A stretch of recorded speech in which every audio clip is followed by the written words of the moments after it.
كيفاش احنا الاسبوع الماضي كنا نستبشروا خير انه المغرب غينظم كاس افريقيا 2025، حتى قالوا لنا راه غننظموا 2030.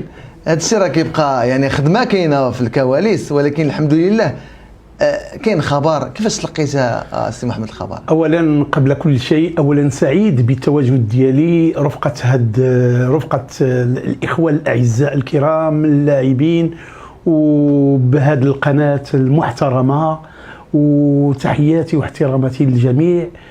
وقبل كل شيء تشكراتي الخالصه وشكرا الملك البلاد، ملك الفقراء، ملك الشعب المغربي، تحية خالصة وأبعثها من هذه القناة لسيدنا الله ينصره أطال الله عمره،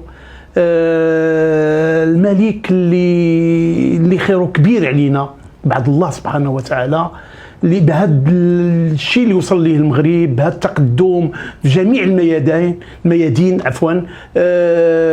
بالتعليمات ديالو، بالافكار ديالو، وبالمجهودات ديالو، بكل شيء. مرة اخرى شكرا لسيدنا على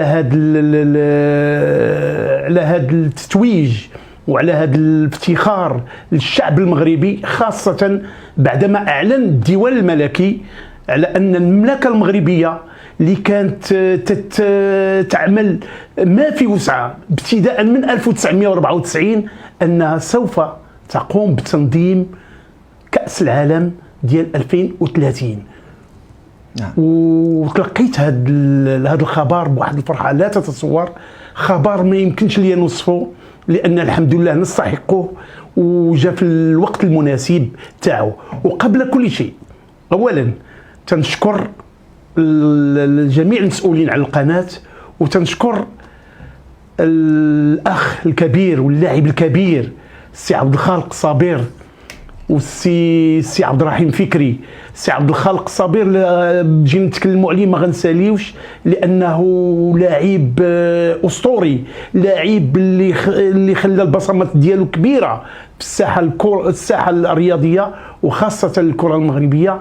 ومن هذا المنبر تنقدم ليه بالشكر والتحية الخالصة، وتنهدي ليه واحد العالم ديال المملكة المغربية كعربون المحبة والصداقة والأخوة والوفاء والإخلاص اللي قدمها للرياضة المغربية، وخاصة فريق الاتحاد البيضاوي والوداد الرياضي البيضاوي.